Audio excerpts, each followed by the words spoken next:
Good morning, everyone. For those of you who don't know me, I am Constable Rob Carver, and I'm one of the PIOs in the Winnipeg Police Service, Public Information Officer. Four things to talk about today, so busy morning. The first is a commercial robbery where we made some arrests. On October 22nd at about 2:15 a.m., Winnipeg Police received a report of a commercial robbery that had just occurred at a convenience store located in the 1200 block of Jefferson Avenue. Two female suspects, one armed with a knife, had robbed a lone clerk of cash and cigarettes. The suspects fled on foot. We responded quite quickly to this, and Air 1, K9, and General Patrol units were in the area. As I said quite quickly, Air 1 was able to locate both suspects, and with the assistance of K9, they were tracked to a residence in the 700 block of Shepherd Street, where they were both arrested. Eliza Marie Behrens, 22, was charged with robbery and wear disguise with intent, and Evelyn Blanche Beardy, 44, was charged with robbery, possess weapon, carry concealed weapon, and wear disguise with intent. Questions? Isn't this kind of unusual to have Air 1, the K9 unit, and General Patrol units responding to a hold-up at a country? Not at all, and it does give me an opportunity to clarify something. So Air 1 is up over the city when it's operational, and it runs various shifts. If it's up and operational, it assigns itself to those, because you can imagine from a helicopter standpoint, you can be almost anywhere in the city within minutes, fractions of minutes, versus a General Patrol unit that may have to come from halfway across the city depending on what's going on. The General Patrol unit was near, as was the K9. So that is fortuitous. The fact that Air 1 was up and gets there quickly is the way Air 1 works. And what was the disguise? Just they had their faces covered. Oh. So it's not like they were dressed up as Halloween characters or anything. Okay. Yeah. Is there any relationship between the two of them? Not that we're aware, no. The second one is a fairly significant drug investigation with arrests. Back in September, officers from the Winnipeg Police Service Street Crime Unit entered into an investigation regarding a suspected dial-a dealer. On October 20th, investigators arrested a 46-year-old female. She was found to be in possession of crack cocaine rocks with an estimated street value of $325, Percocet pills valued at $64, as well as $685 in currency. She was charged with the offenses listed below and released on a promise to appear. Trafficking a controlled substance, crack cocaine, possessed for the purpose of trafficking, crack cocaine, as well as possession of a controlled substance, Percocet, and proceeds of crime possession based on the money she had. Also on October 20th, a search warrant was executed with the assistance of the tactical support team on a residence located in the 900 block of Redwood Avenue in the city. Officers seized crack cocaine with an estimated street value of $1,700, powder cocaine with an estimated street value of $12,800, and $1,655 in cash, various cell phones, and a 12-gauge shotgun with a sawed-off stock. 5 adults, 2 males and 3 males, ranging in age from 20 to 47 years, were taken into custody, and they were charged with drug trafficking, proceeds of crime, and firearms-related offenses. What's the connection between the first arrest, the dial-a dealer, and the subsequent raid and arrest? They just ran into the first person as the investigation was unfolding and weren't ready to get to the residence. So they were connected? Oh, yeah. It's all Yes. part and parcel of the same investigation, which is why it's under the same. I have Yeah. a silly question because I don't use No, dial-a no. dealers, so I don't know how they work. Oh. Is this some sort of app that you've... No, it's a phone number. You get the phone number of your drug dealer and you call them and say, hey, often in some sort of code in case they think that we're somehow listening to their phone conversations, I want to buy some drugs. Okay, how much? Tell them, and they say how much it's going to cost you, and you agree where to meet. Okay. Are they common here? Oh, every city. That's how majority of drug sales are made. Like we don't have. It's not a location you go to and go. Oh, I'm going to hang out by the bridge on Main Street and hope I'm going to run into a sort of kiosk of drug dealers. It's typically done where if you want to buy something, you need a dealer's phone number, and they and you call somebody up and say, hey, I want to buy some whatever you're trying to buy, cocaine and that's the way the drug trade works. Yeah, I remember from a while back there was spate of the arrests for dial-a dealer. Has it been an increase or is it just, So, I've stood up here before and talked over the last number of months, as have my colleagues, on the rash of drugs in the city, very specifically methamphetamine. We're certainly seeing some additional drugs showing up with a lot of frequency, cocaine as well as lately heroin. All of those drugs are typically moved at a street level through dial-a-dealer relationships. And again, our investigations are they're variable. It depends on what information we have and what we're trying to stop the flow of at the time. So in this case, the information was that we knew an individual was suspected of operating a dial-a-deal operation. That's how we did that one. The next drug investigation that I'm going to go through is a little different. and you're not announcing the names of any of them? Is this an ongoing investigation? No, all of them were released on promises to appear. And was this a rooming house where they got arrested? It was not. Was not. So, just for the sake of our guests here this morning, there's two ways that there are a number of ways where someone in Canada can be processed when they're arrested. If you've got a lengthy background with us, you can be charged immediately. So if you're arrested for or a very serious offense, if you're arrested for shooting someone, you would be arrested and charged with, say, attempted murder. And those charges would be laid right as the arrest process was happening. When I say laid, you write them on a formalized document called an information, and that's sworn before a magistrate or a judge, and that makes the charge formalized. When a charge is formalized, the elements of the charge become a matter of public record, so we can release the name of those charged.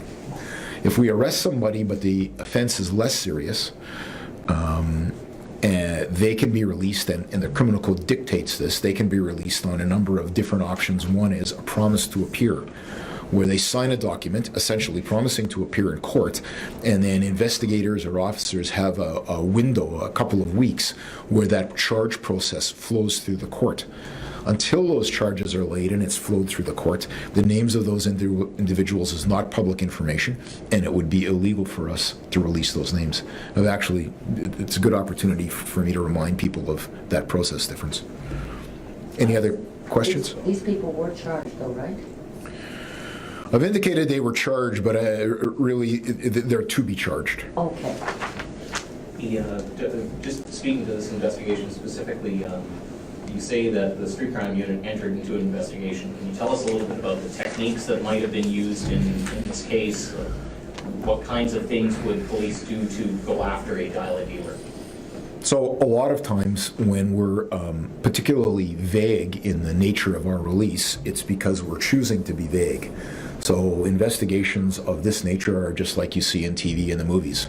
We get information by either surveillance we've done, various techniques our officers use, or we have a confidential informant who comes forward. If it's not that, it can be simply a member of the public who sees something and says, hey, I think these people who live down the street from me are selling drugs. So there are various ways that information gets to us that prompts us to initiate an investigation. We need to vet that information first to see how reliable it is, because a significant number of resources have to be put into play to do one of these operations. We don't talk about that because we don't want to put anyone in jeopardy, whether it's a neighbor or somebody who's giving us information for various reasons, or we were doing part of another investigation that led us to this. So we're purposefully vague on those details. And final question on this. The arrest of the 46-year-old woman came before the search warrant, right? Right. Yes, okay. Yes. Is she among the 5 adults listed, or is it in addition? In addition.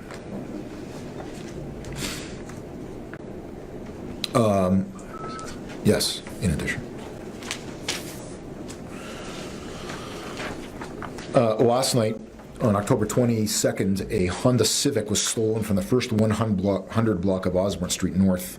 And a short time later, approximately 8:40 a.m., so right kind of at rush hour, a General Patrol officers located the stolen vehicle in the 1400 block of Ellis Avenue. Officers initiated a traffic stop and exited their patrol unit, at which time the driver of the stolen vehicle put that car into drive and accelerated forward, violently striking the front push bar of a second police vehicle that was on scene. The accused then fled the area in the stolen vehicle at a high rate of speed. The accused reached speeds in excess of 100 kilometers an hour and drove into oncoming traffic on Century Street, going the wrong way. A very short time later, the suspect vehicle collided with a taxi at the intersection of Berry Street and Ellis Avenue, causing extensive damage to both the taxi and the stolen vehicle.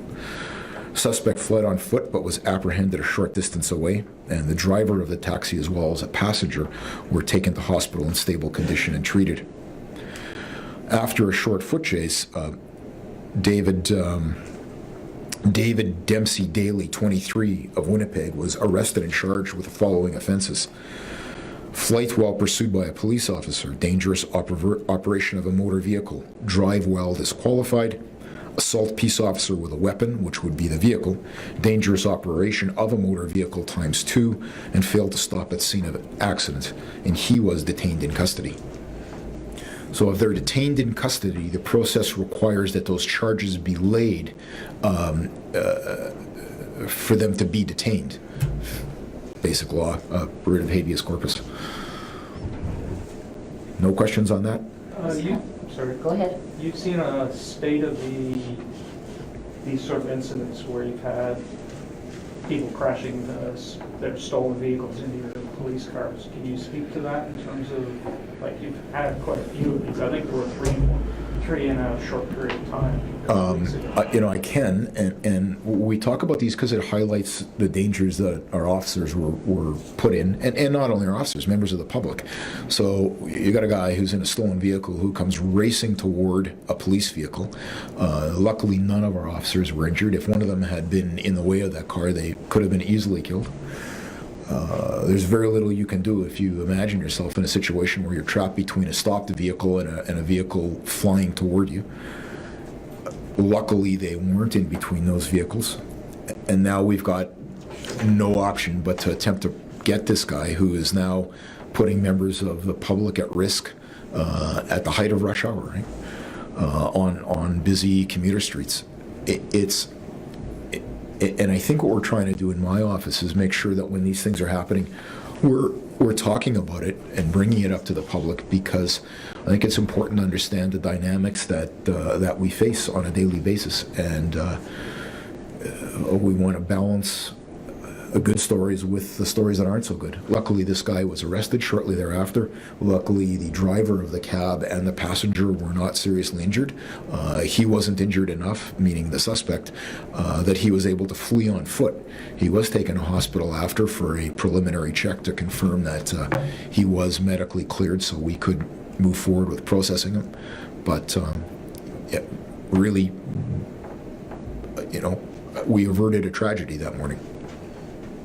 This might not mean anything, but how did you find out about the stolen Honda Civic? It seems almost like it. Somebody looks out their yard and goes, well, my car's gone, I'm going to phone the police. So they phone the police and say, my Honda Civic's stolen. Did somebody see this guy? Yeah, they report. So the owner of the car reported his car stolen. Did he see the car being taken? I don't know. I don't know. I don't think so. Okay. No. You mentioned the accused is facing a drive while disqualified. When was he disqualified from driving, and do you know why? I certainly don't know why, because it might not have been in this jurisdiction, which would make it very difficult for me to get the full details. Drive while disqualified means he was disqualified, and it's now a criminal code offense. So if I'm suspended from driving in a jurisdiction or given a criminal code prohibition against driving, and then I choose to drive, that's another criminal code offense. That would be the background on him. We can get it, but I don't have it. So any idea where David Dempsey Daly is from? Winnipeg. Winnipeg. I mean, I don't know where he was born and originated from, or those details, but was in Winnipeg. And the final release is another drug investigation with arrests. On October 22nd, members of the Winnipeg Police Street Crime Unit, again, the same unit, entered into an investigation into a drug trafficking operation at a hotel located on Wellington Avenue. Yesterday at approximately 1:10 p.m., officers arrested a male suspect as he was leaving the hotel. At the time of his arrest, the suspect male was found to be in possession of 8 grams of heroin worth about $3,200, 22 grams of cocaine valued at about $1,200, 279 grams of methamphetamine worth about just short of $9,000, $15,560 in cash. Much of that bundled into cash bundles like you would see in the movies, as well as an operational conducted energy weapon, also known as a taser. A search of his hotel room located instruments used to cook cocaine powder into crack cocaine. We arrested and charged Chad Corey Ducharme, 43, he was of Winnipeg, with all of the charges you see listed below, including producing a scheduled substance, producing it for the purpose of trafficking. Those charges related to methamphetamine, heroin, and cocaine, possessing a prohibited weapon, possess property obtained by crime, and proceeds of crime. He was detained in custody.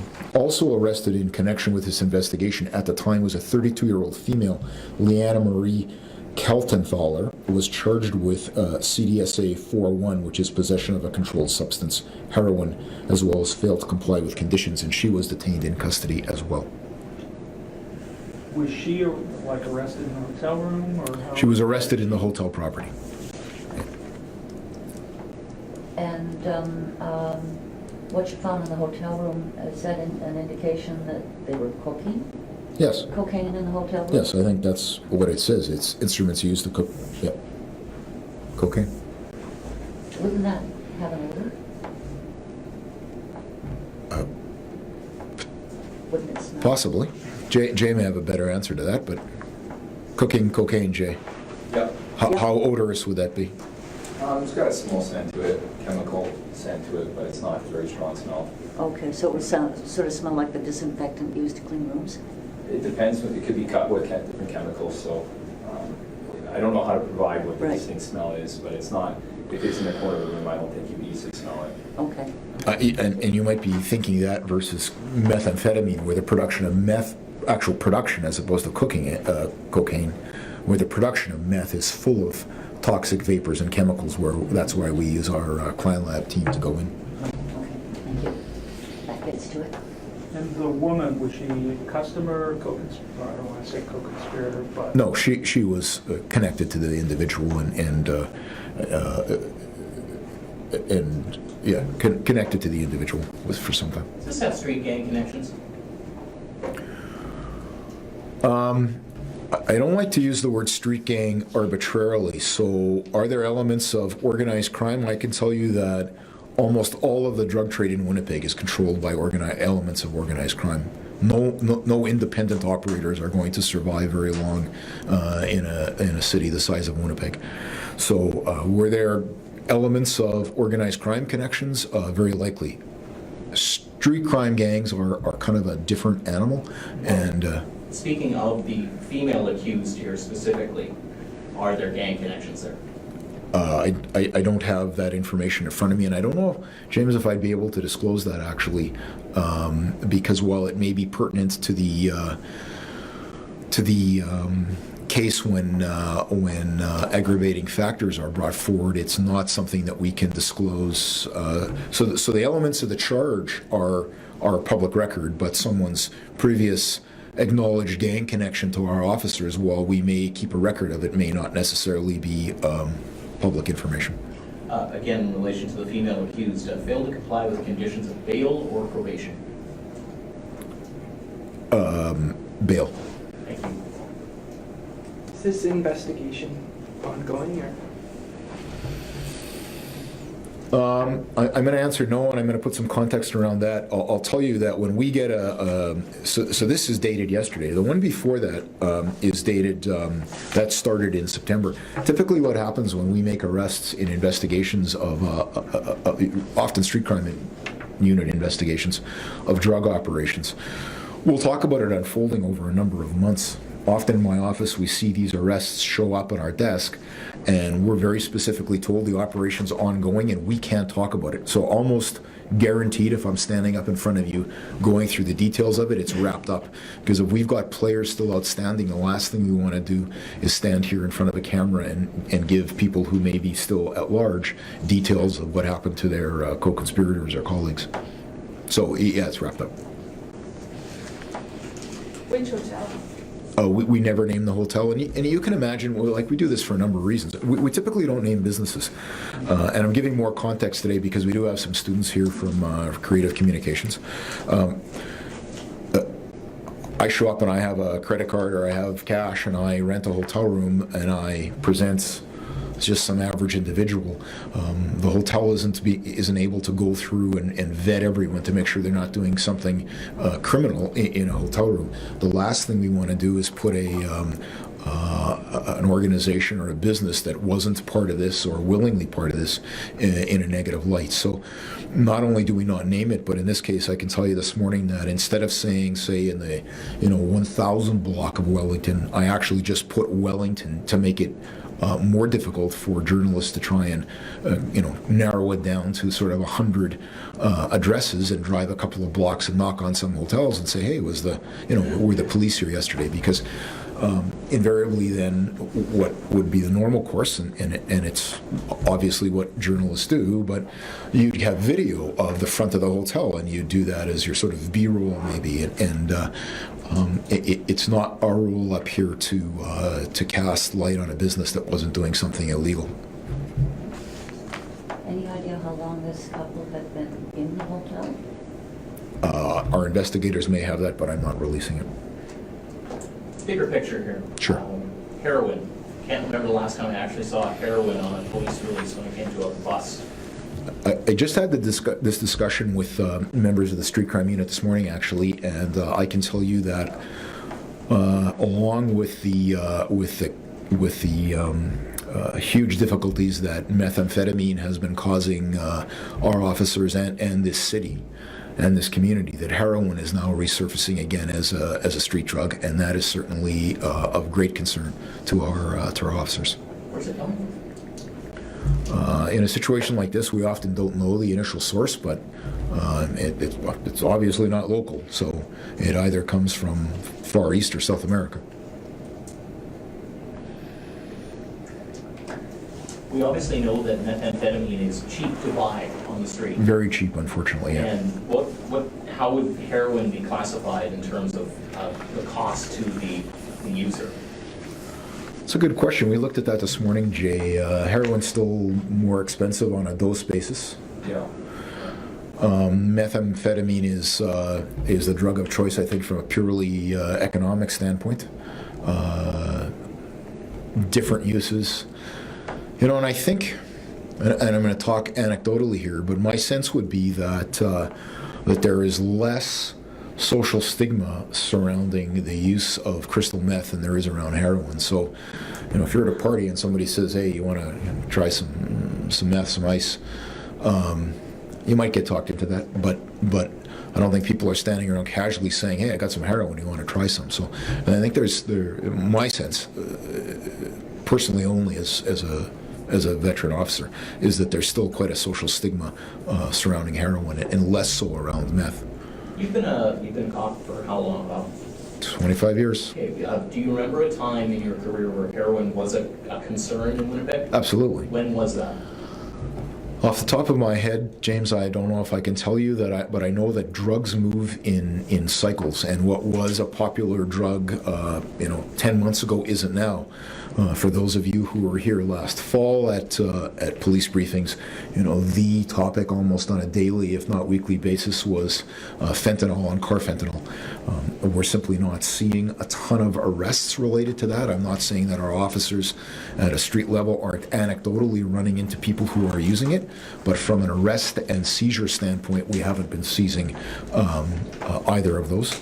I can tell you that it's still on our radar, that when we go into a hotel room like we have in these cases, that our officers are very aware when there is unidentified substances, white powder, that in fact we need to be careful that it might be something way more toxic to investigators than cocaine. If it's fentanyl or carfentanil, we need to approach that scene very differently. But it has simply not taken the forefront like meth has over the past sort of 6 months or year. So did you have any indication that you needed to take extra measures with this white powder, or just the officers went in regularly? I can tell you that protocol is for them to be very careful when they go in and assess the scene. I don't believe we used a hazmat setup team to do this search warrant.